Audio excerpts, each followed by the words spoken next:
warahmatullahi wabarakatuh. Perkenalkan, nama saya Nur Hasana, Prodi Sejarah dan Sosiologi kelas B tahun angkatan 2019. Baik, di sini saya akan menjelaskan tentang gerakan nasionalisme di Filipina. Baik, yang pertama yaitu latar belakang. Latar belakang yaitu Filipina sebelum diduduki Spanyol pernah terjadi daerah kekuasaan Sriwijaya pada abad 12 dan Majapahit pada abad 14. Lah, Spanyol pertama kali ke Filipina itu dipimpin oleh Ferdinand Magalhaens. Kemudian ia tewas dan terlibat dalam perselisihan antar penduduk di kepulauan ini. Perjalanannya itu dilanjutkan oleh Juan Sebastian, yang dimana dia telah pertama kali dapat mengelilingi dunia. Kemudian Filipina itu pernah menjadi rebutan antara bangsa Spanyol dengan bangsa Portugis. Akhirnya bangsa Spanyol itu akhirnya seorang bangsa Spanyol bernama Miguel López de Legazpi itu mendaratkan tentaranya di Filipina dan berhasil mendudukinya. Kemudian mendirikan kota Manila pada tahun 1571. Dan sejak saat itu Filipina menjadi jajahan Spanyol sampai dengan 1898. Kemudian kita membahas tentang faktor-faktor pendorong, yaitu faktor-faktor intern. Faktornya ada dua, yaitu faktor intern dan ekstern. Yang pertama faktor intern, yaitu munculnya kaum terpelajar yang mana berpendidikan sehingga mereka memiliki kesadaran nasional dan berusaha mengembangkannya gitu. Yang kedua yaitu karena perlakuan yang lebih tidak adil terhadap kehidupan bangsa Filipina, baik dalam bidang politik, ekonomi, sosial, bidang ekonomi ya. Masih banyak lagi, karena memang rasa tidak adil dalam kehidupan bangsa Filipina itu memang tidak sangat merata sekali. Maksudnya orang Filipina itu tidak boleh duduk dalam pemerintahan, ya kan? Pelayanan terhadap masyarakat dan tara tidak sama dengan pelayanan terhadap bangsa Spanyol. Kemudian terjadi pemasaran terhadap suasana para petani yang dilakukan oleh pemerintah Spanyol dan kaum gereja. Dan masih banyak lagi. Yang terus yaitu rakyat Filipina pernah merasakan suasana liberal pada masa Gubernur Torre tahun 1869 sampai dengan 1871. Maka rakyat lebih cenderung untuk bersifat liberal karena sudah terasa enaknya tuh masa seperti itu. Untuk kemudian faktor ekstern. Faktor ekstern yaitu pembukaan terusan Suez pada 1869 sehingga memperluas arus wilayah dan pengaruh barat masuk ke timur, terutama paham-paham Prancis yang modern seperti paham nasionalisme. Kemudian yang kedua yaitu revolusi industri 2 dengan ditemukannya kapal transformasi dan telepon kapal api. Kapal api memperluas daya hubungan dan komunikasi saat itu termasuk Filipina. Yaitu yang ketiga yaitu pengaruh Jepang. Terus yang keempat yaitu pengaruh revolusi Cina Turki muda. Kemudian kita membahas dengan proses gerakan nasionalisme. Proses gerakan nasionalisme itu dibagi menjadi 3 tahap. Yang pertama itu gerakan berlangsung pada tahun 1872. Yang kedua gerakan yang berlangsung antara tahun 1872 sampai dengan tahun 1896. Kemudian gerakan-gerakan yang ketiga yaitu berlangsung pada tahun 1896 sampai dengan 1901. Baik, kita akan bahas yaitu gerakan komparisme, yaitu persahabatan, yaitu yang dipelopori oleh mahasiswa di Filipina ya pada tahun 1880.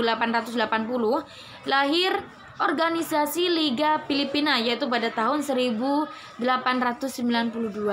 Nah, dipimpin oleh Jose Rizal, yaitu pelopor kemerdekaan di Filipina yang terkenal dengan bukunya yang berjudul Noli Me Tangere ya. Kemudian dia dihukum mati pada tahun 1896 atas keterlibatannya dalam gerakan Katipunan dan tulisannya yang mengkritik Spanyol.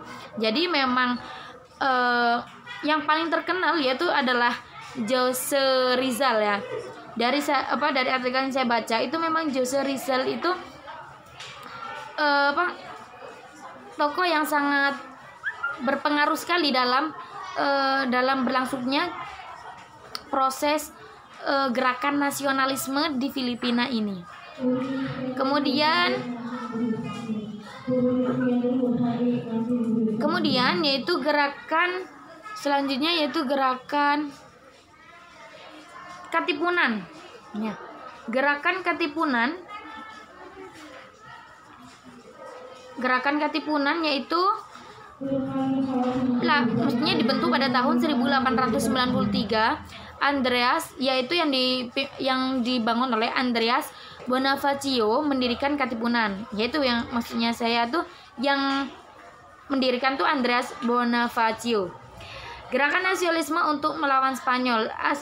Jadi gerakan Katipunan ini adalah gerakan nasionalis untuk melawan Spanyol. Nah, gerakan ini dilanjutkan oleh Emilio Aguinaldo dan perlawanan pun semakin sulit dihentikan. Dan akhirnya Spanyol mengadakan perjanjian Biakna Bato pada tahun 1897.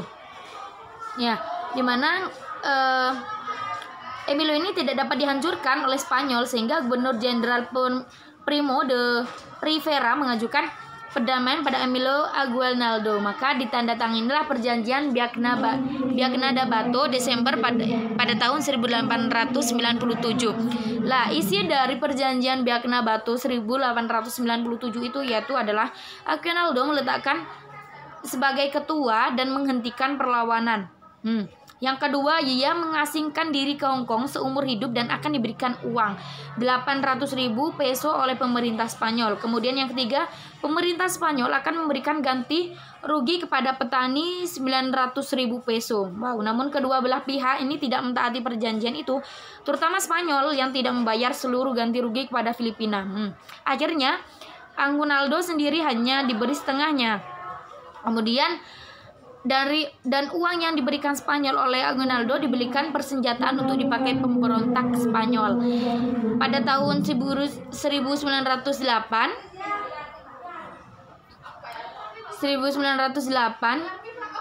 timbul suasana tegang dan permusuhan antara Amerika Serikat dengan Spanyol yang bermula terjadi di Cuba.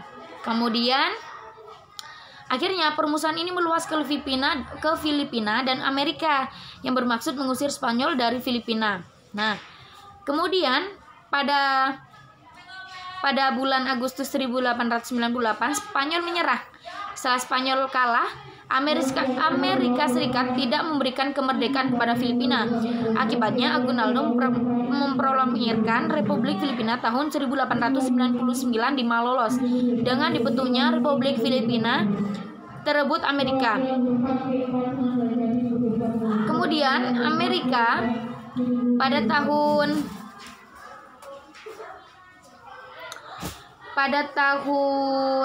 1898 Filipina jatuh ke Amerika. Amerika tidak mengakui kemerdekaan Filipina dan menjadikan daerah jajahan sejak perjanjian Paris, tapi ditentang oleh bangsa Eropa karena dianggap melanggar doktrin Monroe yang isinya Amerika anti kolonialisme dan imperialisme. Jadi sebenarnya Amerika itu menyatakan bahwa menguasai Filipina itu bukan untuk kesenangan Amerika, tapi untuk kepentingan Filipina. Lalu setelah tahun 1898 politik isolasi Amerika berakhir dan lahirlah doktrin Monroe ini. Nah, sejak tahun 1901 pemerintahan USA atau Amerika Serikat itu mengadakan politik pembaharuan dalam sistem pemerintahan di Filipina. Kemudian pada tahun itu pula ya dibentuk Filipina Commission yang dikepalai oleh gubernur sipil yang menjalankan pemerintahan sipil di Filipina Assembly pada tahun 1907. Kebijaksanaan ini didasari oleh janji Presiden Amerika McKinley. Baik, selanjutnya itu pada tahun 1919 menuntut kemerdekaan, yaitu Filipina menuntut kemerdekaan penuh yang dijawab oleh Amerika dengan didirikannya World Forbes Commission tahun 1922. Filipina belum merdeka penuh, namun Amerika membimbing Filipina untuk menuju ke arah kemerdekaan. Jadi Amerika tuh sangat baik sekali ya kepada Filipina. Jadi meskipun pada tahun 1919 ini Filipina kan menuntut kemerdekaan penuh. Lah kemudian dijawab oleh Amerika dengan didirikannya World Faber Commission pada tahun 1922 ini. Misi ini menyatakan laporannya bahwa Filipina belum saatnya merdeka. Namun Amerika ini masih tetap membimbing Filipina untuk menuju ke arah kemerdekaan. Baik sekali ya Amerika. Nah, pada tahun 1936 dengan penegasan bahwa Commonwealth ini merupakan bentuk masa peralihan dari situasi penjajahan ke situasi kemerdekaan penuh. Nah, pada tahun 1934 ini ya, Amerika mengeluarkan undang-undang yang dikenal dengan The Transmission the Fields Act, yang isinya itu bahwa Amerika akan memberikan status Commonwealth, yang status persemakmuran sebagai gerbang menuju merdeka penuh. Dan ini baru diwujudkan pada tahun 4 Juli tahun 1946. Amerika memberikan kemerdekaan Filipina dengan Manuel Roxas. Nah, sangat baik sekali ya. Jadi Filipina diberi kemerdekaan oleh Amerika, yang mana hari itu sama dengan kemerdekaan Amerika. Wow, sangat menakjubkan ya. Presiden Filipina pertama pada masa Commonwealth adalah Manuel Roxas ya. Pada masa Perang Dunia II, Filipina jatuh ke tangan Jepang tanggal 2 Januari 1942 dan seluruh Filipina dikuasai pada tanggal 6 Mei 1942. Hingga berbentuk negara boneka dengan presidennya hingga pada tanggal 14 Juli 1946 Filipina diberi kemerdekaan oleh Amerika dengan presidennya Manuel Roxas. Baik, sekian dari saya.